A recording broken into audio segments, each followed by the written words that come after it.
A breakup creates a whirlwind of emotions: shock, pain, longing, resentment, shame, anger, emotional hunger, sometimes also jealousy.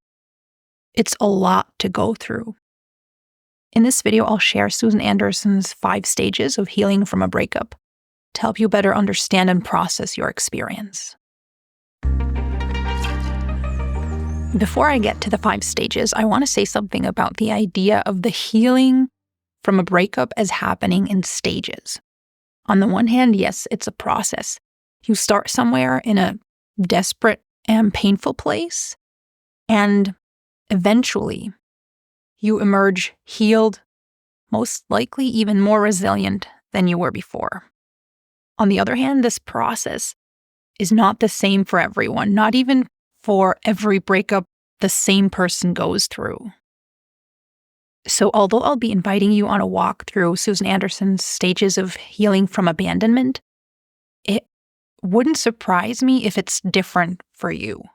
You may not experience this process as stages, or you may not experience a specific stage at all, or the order in which you go through these experiences may be different for you. The stages I'm about to share are not the only right way to process a breakup. Some people prefer not to envision it as a progression of stages that looks something like this, but they like to think of it as something more like this: a process of forward movement that can come back to any feeling at any point in time. Another way to envision it is in the form of a spiral like this, a cycle of repeatedly returning back to old emotions, but on increasingly deeper levels. Sometimes you might feel like the 5 stages are all happening at once, until one day, only the last stage of healing is left. Any of these versions of envisioning it is okay. So please feel free to envision it as you find helpful for yourself. These stages are not meant to be seen as a norm to measure yourself up against to see how well you're performing in the healing and processing of your breakup. If it feels like that to you, find a different way of envisioning it, one that makes you feel soothed, relieved, and encouraged. Having said that, let's get started with stage 1, shattering. A breakup shatters your world, and the first stage of processing that is most likely a state of shock. Your life has changed dramatically. If you have children with your ex, their lives have also changed. Your hopes, ideas, plans, and dreams for the future have been shattered. Your understanding of the past and the quality of your relationship to your ex has been shattered. Your idea of what kind of a person your ex is may be shattered. Your idea of who you are may be shattered. And this is one of the main differences in healing from a breakup compared to loss through death. It's not that someone was taken from you by a force of nature, but someone actively chose not to be with you. They maybe even chose someone else over you, or you chose to leave, but you may feel like you could have or should have been able to make it work and that you failed. And that's why in the phase of shattering, people's self-esteem is often also shattered. For many people, the emotional injury of shattering feels like a physical injury to their heart. During shattering, your nervous system will also respond by releasing more stress hormones and activating the fight, flight, freeze, fawn response. To your brain, your breakup is a threat to your survival. That's why you'll probably not only have intense emotional reactions, but also intense physical ones.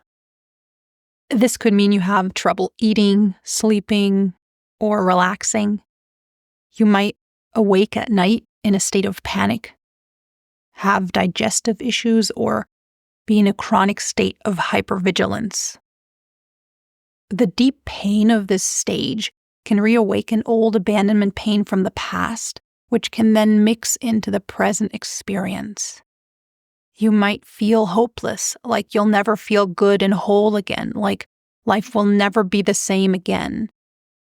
You might also oscillate back and forth between all kinds of extremes, thinking that your partner is a terrible person for what they did to you, and then later feeling like the breakup was justified. Stage 2, withdrawal. After the shock of shattering has worn off a bit, and you haven't seen your lost love in a while, you may start terribly missing them. During this stage, your brain activates similar mechanisms that are active in the brains of addicts when they're in withdrawal from opioids or cocaine. It's an intense, almost unbearable yearning for the other person. When you're together with someone, your body, brain, and mind get used to the sense of belonging, connection, and security this relationship provides you with. It's not specifically noticeable, more like a background fundament, someone to be in contact with every day, someone to eat meals with, to sit in silence with. It's easy to underestimate how much this provides us with. And withdrawal is the stage in which you're acutely aware of what you've lost or given up. Stage 3, internalizing the rejection. Internalizing is a psychoanalytic term, which means you take something personally. You make it about who you are and your worth.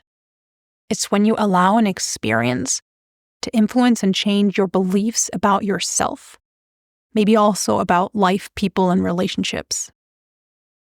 At the beginning of this stage, your psyche may turn the pain of your loss against you.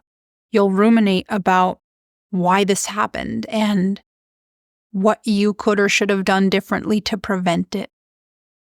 This stage describes how when you go through a breakup, you start to rethink a lot of things. This can be both an opportunity or a trap. It's a trap if you remain stuck in the initial disappointment, resentment, and negative thoughts, insecurities, and doubts about yourself and other people. It's an opportunity if you eventually emerge from it with more differentiated beliefs, having learned something, having let go of feelings of worthlessness, both from the past, in the present, and for the future. Stage 4, rage. Most of the time, anger and rage is definitely part of the experience of a breakup. You'll probably feel at least irritated and short-tempered, maybe also explosive. The anger following a breakup can be constructive or destructive. It's destructive if you remain stuck in resisting reality, stuck in a response of, I don't want this. I can't believe this. This can't be true. This is natural and human at first. But if you remain in this place, it drains your energy, makes you bitter, and keeps you stuck in a self-concept of an abandoned or defective person. Other destructive forms of anger are when we carry anger into situations that have nothing to do with it, like snapping at random other people, or revenge, trying to heal our pain by inflicting pain. None of these destructive forms of anger will help you heal your pain. All they do is create more pain for others and yourself.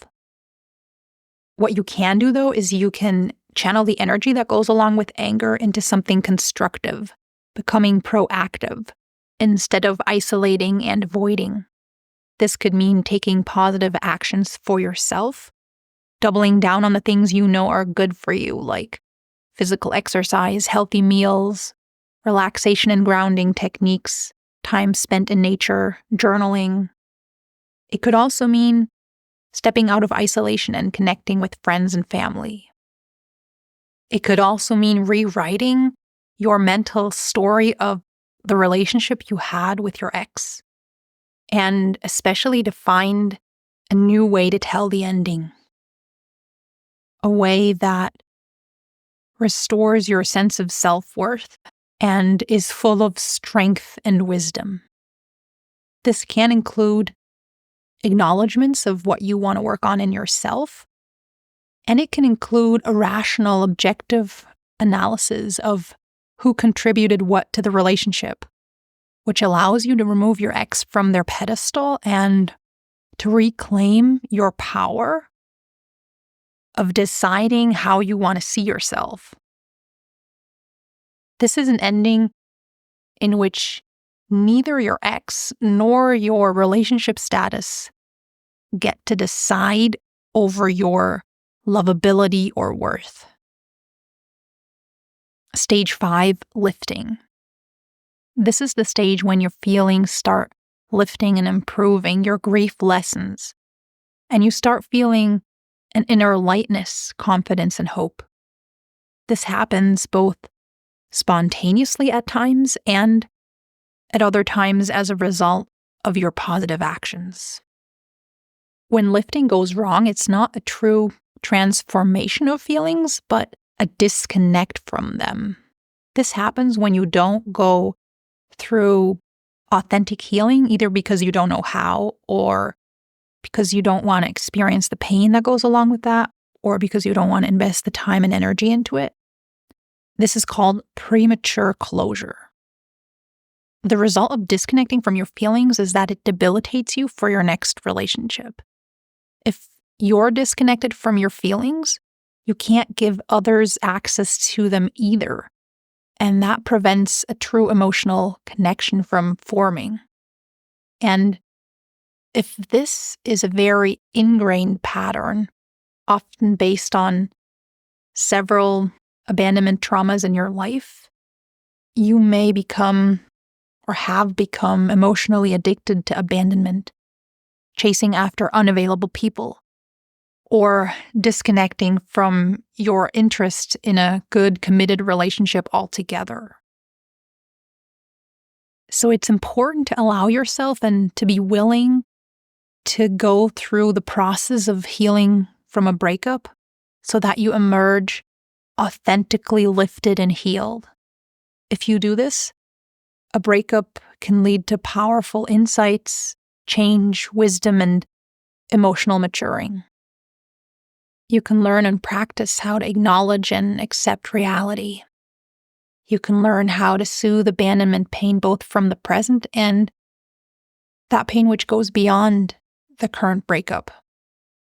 You can learn how to manage your feelings in general and how to generate a positive mindset, attitude, and mood. You can build self-esteem, develop inner strength and security, build self-reliance. You can learn how to improve your relationship skills and ability to empathize and love. With that, I'm coming to the end of this video. I hope this was helpful. I've linked videos that go into further detail with some of the main points of this video in the description box below.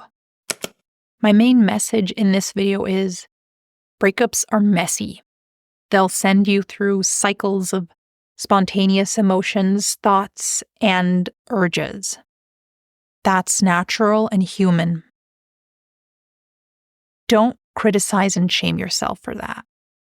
Breakups are painful enough as it is. Don't add condemning yourself for natural human responses. Instead, practice acknowledging all of these emotions and mustering the willingness to process your breakup and become proactive. That'll enable you to go through this pain and emerge healed. All the best for that. Till next time, take care.